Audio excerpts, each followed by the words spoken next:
Bonjour à tous, mon nom est François Letarte et bienvenue sur ma chaîne JDRD30, une chaîne consacrée aux jeux de rôle sur table.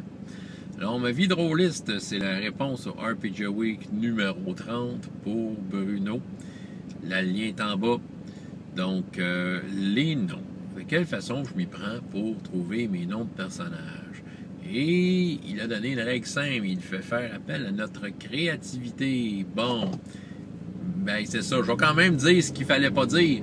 Et il existe un générateur de noms assez incroyable et je suis maintenant le roi des paresseux parce que j'utilise ça, j'en abuse. Fantasy Name Generator, ça te sort le nom de ce que tu veux, ça marche à tous les coups. Moi, Fantasy Name Generator, c'est mon outil de choix, surtout pour les personnages non-joueurs. Mais je vais vous avouer que même pour des personnages créés, j'ai passé par Fantasy Name Generator et j'en suis très satisfait. Plein de bonnes idées là-dedans, donc c'est dit, c'est fait, j'ai spoilé l'outil. Si vous ne le connaissez pas, Fantasy Name Generator, allez mettre ça sur Google, vous allez tomber là-dessus, vous allez tomber de votre chaise. Donc, plus besoin d'être créatif, mais bon, faut être créatif un peu. J'avoue que on dirait que les noms, ça me vient pas automatiquement. Tu sais, j'ai plus de facilité à trouver un concept de personnage. Mais comment est-ce qu'il s'appelle? Moi, c'est à la fin souvent que j'ai ça.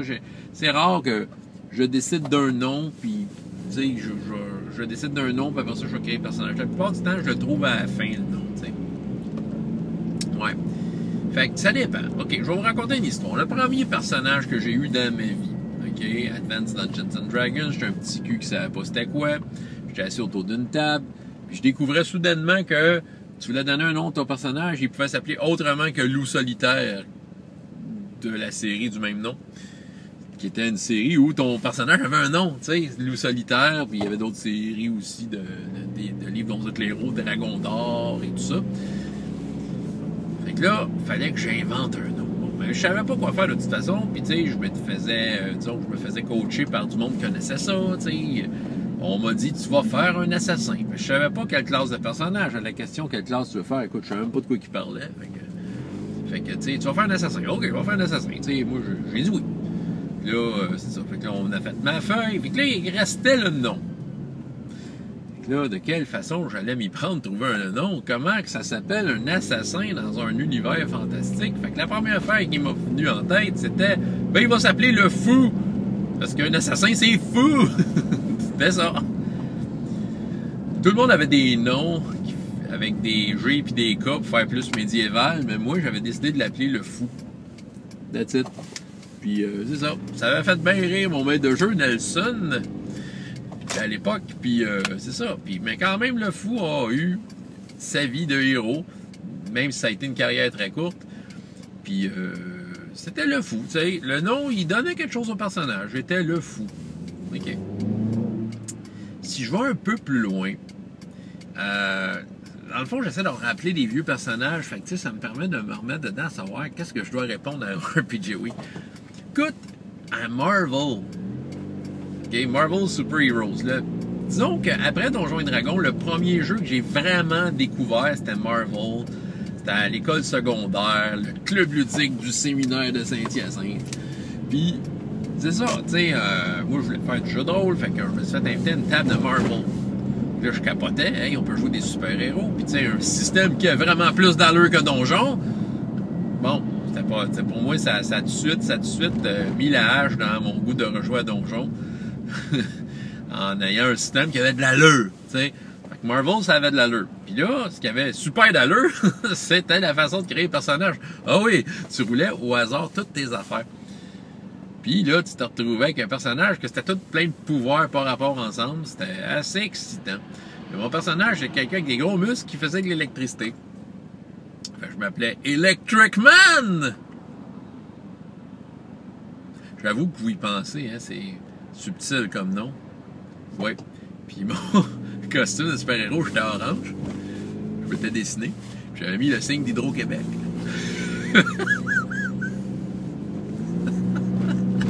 Je pense que c'est la première fois que j'en parle de ce bonhomme-là.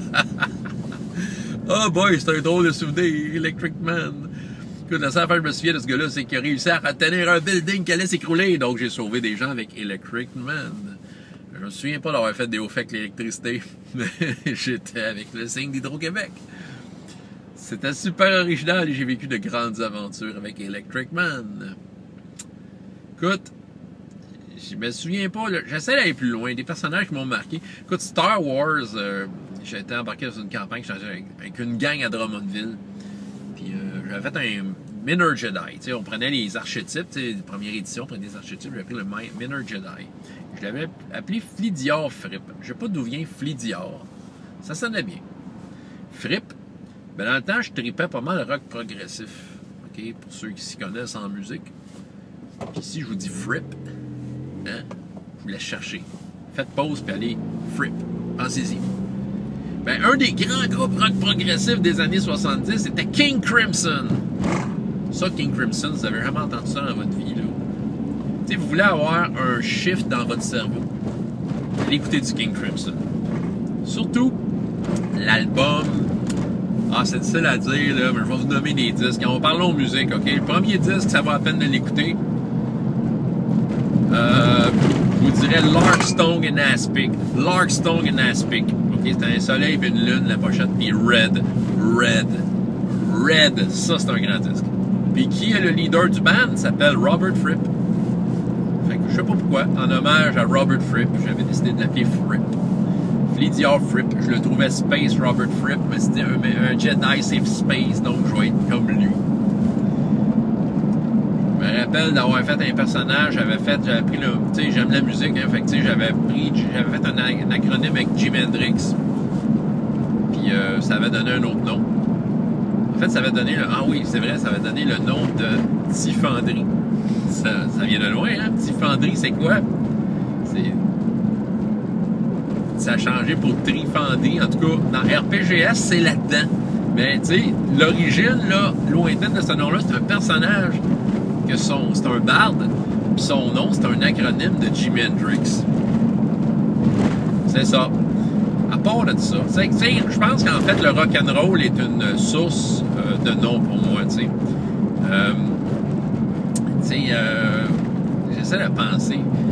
C'est sûr que avec du raffinement, quand il y a des jeux de rôle avec un contexte comme établi, je vais m'intéresser au contexte. T'sais, maintenant, je vais faire des recherches un peu plus loin. Quel genre de nom qu'il y a? T'sais. J'aime bien ça, moi, dans les livres, des fois, de jeux de rôle. Ils te suggèrent une liste de noms possibles pour tel contexte. Fait que c'est sûr que je vais aller piger là-dedans.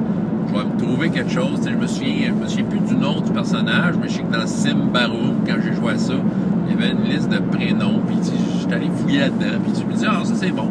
Tu sais, All for One, régime diabolique, Alphonse, ben, tu sais, t'avais une série de prénoms suggérés, tu sais, surtout que les joueurs anglophones, ils connaissent pas des prénoms français, surtout de cette époque-là. Moi, je les connais, mais tu sais, je pense qu'Alphonse, c'est le premier, tu sais.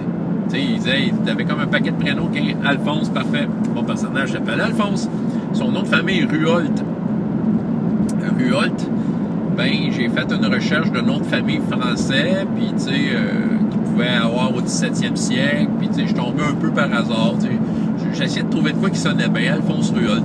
Pour ce qui est de Brise-Cœur, mais ça, Brise-Cœur, le nom a existé avant Brise-Cœur. Tu sais, c'est un Brise-Cœur dans All for One. C'est un surnom, évidemment, ben c'est ça, sauf que c'est un concept que j'avais fait dans un jeu de rôle dans les années 90. Brise-Cœur est né, en fait, dans un jeu de rôle dans les années 90 qui s'appelait Nightcrawler. Avec un nom de même, vous allez dire, c'est quoi ce jeu-là? C'est un jeu français, figurez-vous donc. C'est un jeu de croc. Nightcrawler, c'est un jeu comme un peu, justement, là, c'est comme une ville de voleurs, puis, tu sais, un petit côté renaissance là-dedans. Je me souviens pas trop, c'était le genre de jeu que j'aimerais avoir maintenant, en fait. Puis j'avais comme créé Brise-Cœur là-dedans. Fait que le premier concept, c'était ça. Puis Brise-Cœur, c'était vraiment ça. C'était comme un coureur de jupons que tout... faisait rêver toutes les dames, mais c'est ça. Fait qu'il brisait des cœurs. Donc Brise-Cœur, c'était assez... Hein, c'est comme Electric Man, c'est aussi hot. J'essaie de penser à d'autres concepts. C'est comme là, mon dernier personnage, j'en ai parlé dans une de mes dernières vidéos, Madame de l'Ouest. Ben, tu sais, j'ai checké les noms du 18e siècle communs. Tu sais, tu fais des recherches. Bon, c'est pas un générateur, Bruno, là. C'est une recherche, OK? J'ai checké comme, mettons, des prénoms féminins britannique. Puis tu sais, je suis tombé sur le premier site pas trop scientifique. Tu sais, je vais pas dans les sciences, tu sais, je vais dans le premier site. Puis tu sais, Emily, je pense que ça s'appelait Emily Lauren May. OK? Fait que Emily Lauren, c'était deux prénoms qui sonnaient bien dans ce temps-là. Puis May, ben c'est très britannique, là, tu sais. Fait que Emily Lauren May, c'était ça de même qu'elle s'appelait. Quel autre personnage, Caroline? Ça me vient pas. Tu sais, je me souviens d'avoir fait une game. Non, ça, j'avais pris un générateur. Ça compte pas. OK. Quel autre game, tu sais? Ah, boy. Tu sais, je vais pas dans les jeux de mots tant que ça. Tu sais, ouais, encore là, je me contredis. Je reviens à All for One. C'est très drôle, All for One, parce que je joue avec des anglophones qui parlent pas vraiment français. Tu sais, il y en a qui comprennent un peu, mais je sais pas à quel point ils voient les subtilités. Dans mes personnages non-joueurs, j'ai faufilé des noms, des jeux de mots. Ouais, j'allais dire que je fais pas des jeux de mots, j'en ai fait, là. Puis c'est ça, parce qu'à un moment donné, j'ai fait la fameuse épisode de Margot, la boulangère, puis son père Jean. Mais leur nom de famille, c'était Boulanger. C'était un boulanger, Jean Boulanger, Margot Boulanger. Mais eux autres, quand ils jouaient en anglais, là, ils trouvaient ça bien cool, ça sonne français, mais ils savent pas que, tu sais, c'est bread maker, leur patente, là, tu sais. Puis là, je fais un scoop, là, mais il y a un personnage non-joueur, j'ai l'impression que quand je vais rejouer, ils vont essayer de mettre le grappin dessus. C'est un vendeur de poudre à canon. Mais il s'appelle Monsieur Poudrier. Moi, je me trouve bien drôle. Il s'appelle Camille Poudrier.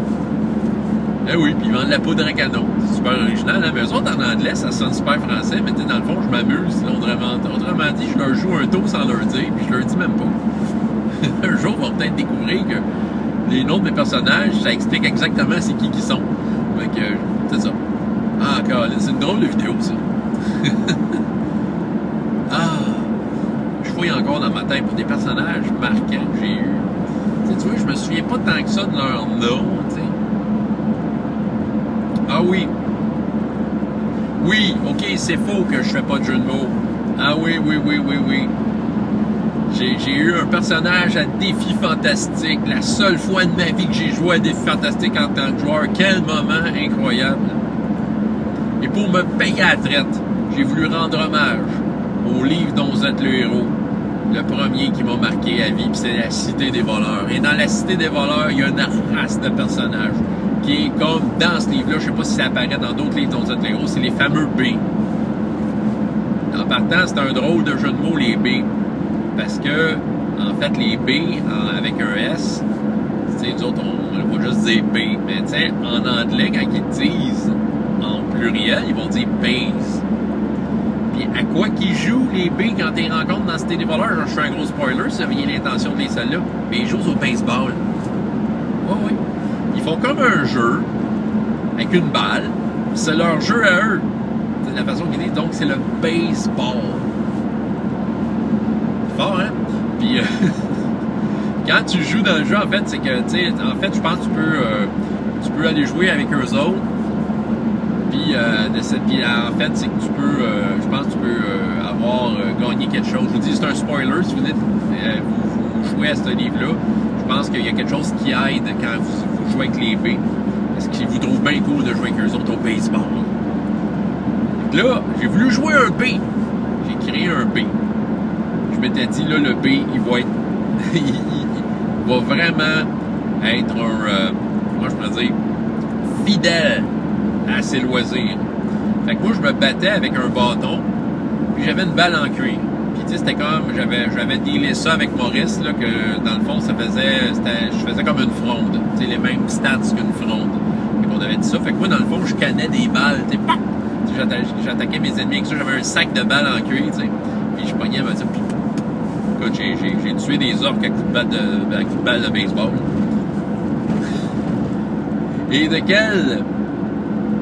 Puis là, c'est ça. Et quel était le nom de mon B, finalement? Il s'appelait Beroute. Je pense que c'est pas la première fois que je vous lance cette énigme. Mon personnage est un B. Il s'appelle Beroute. Je vous laisse travailler là-dessus. J'ai pas de recette. J'ai pas rien de métaphysique. C'est sûr que des fois, je vais faire un nom qui fit. Ou je vais juste... En fait, je vais surtout trouver un nom qui est logique, OK? Puis c'est ça. Mais j'essaie de pas trop aller dans la caricature, quoi, que je vous ai expliqué 2-3 petites jokes que j'ai passées dans des noms. Encore là, les noms marchent, tu sais. Fait que je pense qu'il n'y a pas faute ici, là, tu sais, ça fonctionne. Fait qu'il n'y a pas de technique pour les noms, tu sais, dans mon cas.